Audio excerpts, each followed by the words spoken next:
Aquí comienza otra propuesta hecha en la campaña electoral que tiene que ver con transformar en realidad el Ministerio de Trabajo desde una óptica femenina.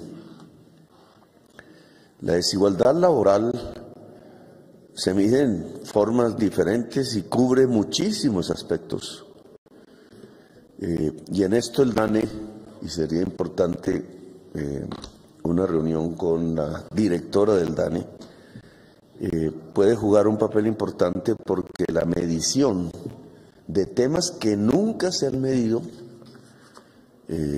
por razones ideológicas es clave para resolver problemas, para saber si avanzamos, no avanzamos. Es como un faro que nos va indicando la pertinencia del trabajo que desarrollamos. En el DANE la palabra campesino, campesina no existía. Desde el punto de vista del salario, hay cosas que no existen y no son medidas.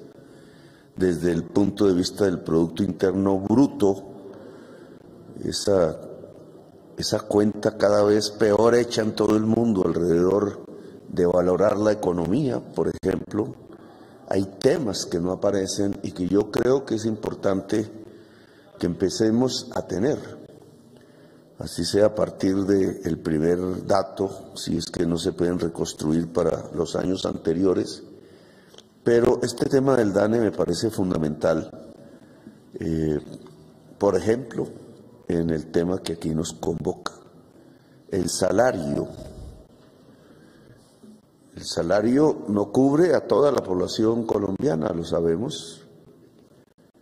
Lo que han llamado, mal llamado, informalidad, no nos permite ver otro mundo económico que no está precisamente bajo la realidad salarial, se mueve bajo otras condiciones de ingresos más reducidos que el salario mínimo, ahora que vamos a entrar a discutirlo. Por estos tiempos y hasta cubrir el mes de diciembre, la prensa se dedica año tras año a hablar del tema del salario mínimo, cuánto va a subir, en qué porcentaje, etcétera. Hay discusiones de teoría económica alrededor del crecimiento del salario mínimo, pero poco hemos visto qué eficacia tiene. Si es del 10% o es del 15% o es del 20%, ¿qué afecta? Porque la persona que gana 100.000 pesos por encima de lo que ha sido el salario mínimo en el año, no sube en la misma proporción que el salario mínimo necesariamente. Puede quedar incluso por debajo del salario mínimo y salir de las cuentas. Sabemos que el 60% aproximadamente del cuerpo laboral de Colombia, de la fuerza de trabajo, gana menos que el salario mínimo.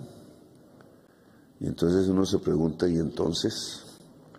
Si lo que estamos haciendo es intentar que la gente que trabaje recupere el poder adquisitivo de sus ingresos, pues resulta que la mayor parte de las personas que tienen un ingreso no dependen de si el salario mínimo crece o no crece, porque su fuente de relación con el trabajo no tiene que ver con el salario. Y entonces estamos aplicando unas medidas que no cubren las necesidades de la mayor parte de la población trabajadora. Si esto lo miramos desde la perspectiva de género, peor aún, porque en ese mundo de ingresos no laborales, yo creo que el porcentaje de mujeres es altísimo. Y la pertinencia de la política pública, en este caso económica, empieza a perder eficacia, porque con un decreto que se firma siempre por estas épocas, más dentro de unas semanas, no estamos mejorando el nivel de vida de la población. Otro caso que tiene que ver con las estadísticas es otra forma de medir el salario. el salario real, que es ese nominal, pero no el mínimo, sino toda forma de salario nominal, de acuerdo al índice de precios. Por allá tenemos otra reunión.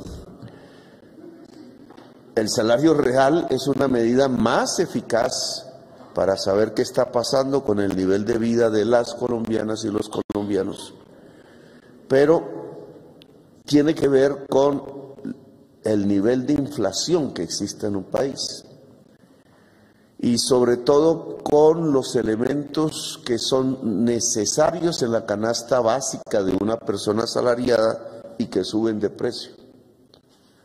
Hablábamos en alguna reunión aquí mismo, por ejemplo, el precio de la carne, el precio de la electricidad, el precio de los arriendos, el precio de la comida en general, el precio del transporte, son temas claves en la canasta familiar de una persona que trabaja y que hoy, por ejemplo, estadísticamente están por encima sus crecimientos de precios que el promedio, es decir, es lo que está jalonando la inflación.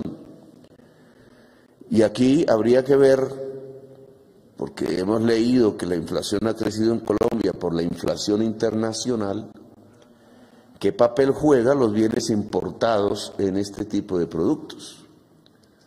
En unos, indudable, fertilizantes, por ejemplo, determina el maíz importado, determina el precio del cerdo, el precio de la gallina, el precio de los huevos, en parte. Pero en otros no hay respuesta, por ahí no podemos encontrar el por qué está subiendo sus precios, como el precio de la carne, que no tiene un gran componente en su producción de productos importados, o el de la electricidad. Y entonces aquí donde se va generando una especulación con la excusa de la inflación que destruye el valor real del salario. Y a la ministra de Trabajo le voy a pedir especial atención en esto, porque una central obrera, por ejemplo, puede pegarse en la lucha por el salario mínimo y no está incidiendo en el nivel real de vida de la gente que trabaja. Uno, porque mucha no está bajo la relación salarial. Otra, porque de nada sirve crecer un 10, un 15% si su canasta familiar crece más. Lo que está es bajando el salario. Y se trata es que crezca el nivel de vida de las personas, no que disminuya. No solamente vigilar este tema, sino controlarlo. Y se ha vuelto un tema, digamos, de mis reuniones. Bueno, ¿cómo hacemos para que el precio de la carne baje y no sea especulativo? El desarrollo no tiene que ver con el Ministerio de Trabajo, no está en Hacienda la forma. Lo vamos encontrando por allá en algo muy escondidito que se llama INVIMA, que resulta que se ha dedicado a través de los tiempos recientes, por fenómenos de cooptación y de intereses particulares, a generar una serie de normatividades que concentran el capital en Colombia, como sucede con la producción de medicinas, como procede con cualquier producto que se quiera hacer, muchos hechos por mujeres. Cualquier arepa que se quiera hacer pasa por unas normas que ya va impidiendo que el pequeño productor o productora de esas mercancías pueda hacerlo, y salen del mercado, y el mercado va concentrándose en unos pocos. Tal tema se ve en muchos aspectos y genera un control de pequeños, ya no de pequeños, de oligopolios con un pequeño número de integrantes sobre los precios del mercado y determinan la pérdida del salario real.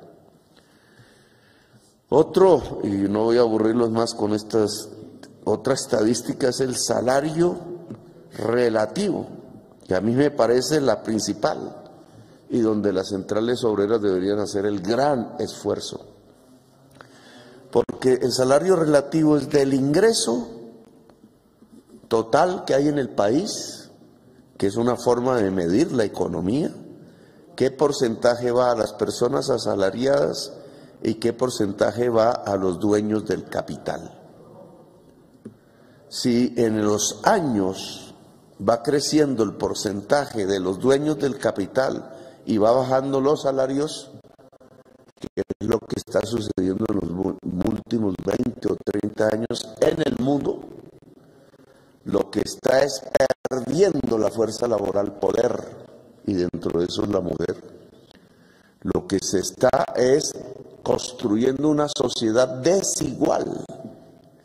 Lo que está sucediendo es que las ganancias de productividad y de crecimiento de la riqueza no va a la población más vulnerable, sino que se queda en una élite arriba.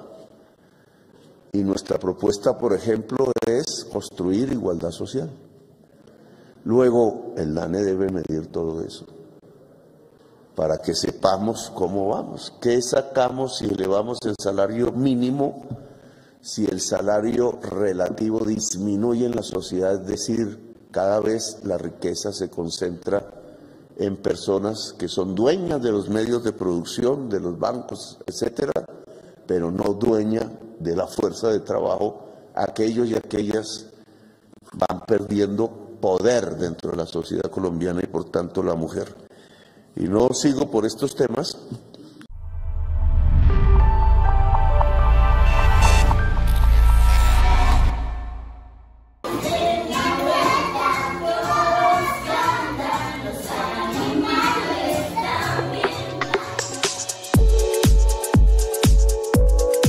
Medellín se convierte en la primera ciudad de Colombia en implementar estrategias con tecnología para introducir a los niños desde los 0 a los 5 años en el uso responsable de tecnología para avanzar en lo que hemos llamado Valle del Software.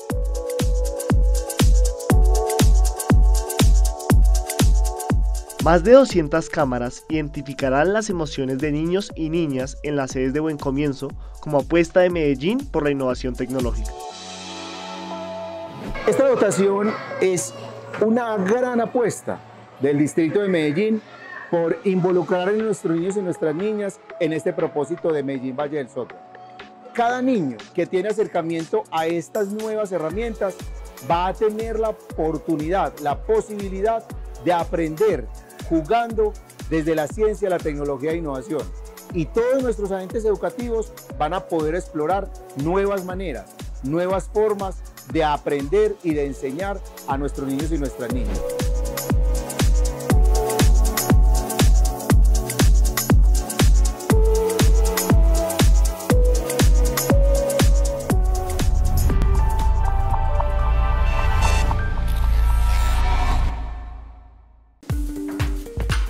Hola, bienvenidos al Tercer Canal. Síganme. En más de un año de creación hemos podido acercarnos cada vez más a la Colombia profunda. Gracias. Y poder acompañar el sentimiento popular de una generación que quiere que la dignidad se vuelva costumbre. Ustedes, los seguidores del Tercer Canal, son la razón por la cual nosotros podemos seguir realizando nuestro trabajo día a día. Gracias a sus aportes a nuestras líneas Nequi y DaviPlata, podremos seguir llegándole a millones de colombianos la información de nuestra agenda alternativa. Y recuerden suscribirse a nuestro canal de YouTube para recibir todas las notificaciones de nuestros contenidos. Somos el Tercer Canal, la voz de los que no tienen voz.